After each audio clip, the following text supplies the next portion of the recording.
di stigma, ini tentunya tidak fair.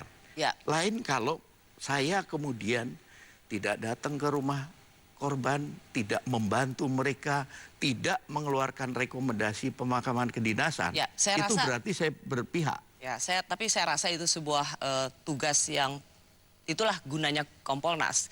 Jadi wajar kalau publik marah pada Kompolnas karena dia diharapkan untuk menjadi lembaga yang selalu mendengar suara publik supaya Polri ini menjalankan profesinya dengan mandiri, independen, dan profesional.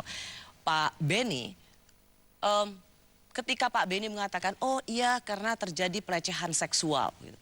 Banyak perempuan, saya misalnya, saya sih senang ya seorang Beni Mamoto Kompolnas berdiri di depan korban pelecehan seksual. Tapi begitu banyak korban pelecehan seksual di luar sana yang tidak punya akses kekuasaan, itu mendapat perlakuan tidak adil dalam penyidikan.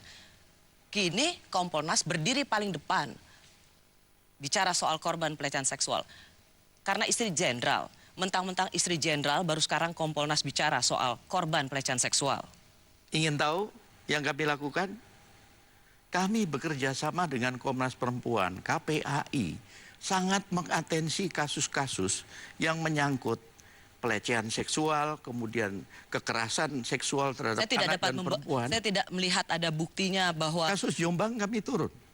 Ya, kemarin Pak, sidang kami ikut ke sana. Ya, tetapi menurut saya bahwa Kompolnas jauh lebih bersuara nyaring ketika ini terjadi pada istri seorang jenderal. Bukan bermaksud tidak sensitif pada korban, tapi kelihatan betul giliran ini terjadi pada keluarga jenderal, maka Kompolnas berdiri di depannya. Tapi anyway, Pak Beni Mamoto, soal tembak-menembak itu jadi pure karena masukan dari Kapolres. Bahwa Richard Eliezer lebih jago nembak, si ini enggak.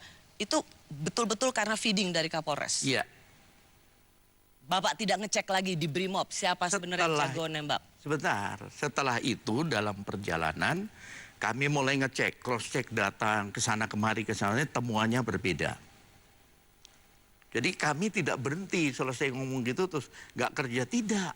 Kami terus bergerak. Kami selalu komunikasi dengan ketua kami, Pak Menko Polhukam, bahkan hari Minggu pun kami dipanggil ke kediaman untuk rapat bersama. Bahkan kita berdiskusi bagaimana mengatasi yang namanya psikohierarki. Kita yang disebutkan diskusi oleh Pak Mahfud. Ya, gimana caranya mengatasi saya ingin paham gitu, karena Pak Beni mengatakan bahwa tidak berhenti sampai di situ. Tapi Pak Beni, ini sangat mengkhawatirkan kalau cara kerja Kompolnas seperti ini dan cara komunikasi Kompolnas seperti ini. Karena baru dapat satu verifikasi, lalu kemudian dinyatakan pada publik soal yang jago nembak, soal pelecehan seksual, soal tidak ada, soal ada tembak-tembakan. Pak, Bapak itu sudah memberikan satu label pada orang yang tewas tertembak. Dan sekarang Bapak hanya tinggal mengatakan pembelaannya bahwa ya karena itu klarifikasinya belum berhenti. Mengerikan Pak cara kerja seperti itu. Sekali lagi kita semua menjadi korban suatu skenario. Media pun sama dong. Media tiap hari memuat apa? Rilis dari mana? Ceritanya apa? Tapi setiap media memiliki keberpihakan pada korban. Baru kemudian setelah tim khusus turun dan menemukan penyimpangan ketika penanganan TKP, kemudian pendalaman pemeriksaan, baru terungkap bahwa ini adalah skenario. Saya korban dari skenario itu. Nah, marilah kita sama-sama sekarang. Tim sus sudah bekerja, sudah terungkap semua, psikohierarki ini kendalanya sudah teratasi, masuklah ke proses penyidikan. Oke. Nah ini yang benar. Jadi Bapak merasa dikerjain? Saya korban? Iya. Dikerjain nggak? Merasa dikerjain? Atau cuma sekedar korban? Jadi ingin mendapatkan apa? Ya kasihan, playing victim? Ya dikerjain ya iya, oleh penyusun skenario. Ada tudingan Beni Mamoto dapat imbalan karena membela Ferry Sambo. Benar? Ya, itu... Kami kembali sesaat lagi.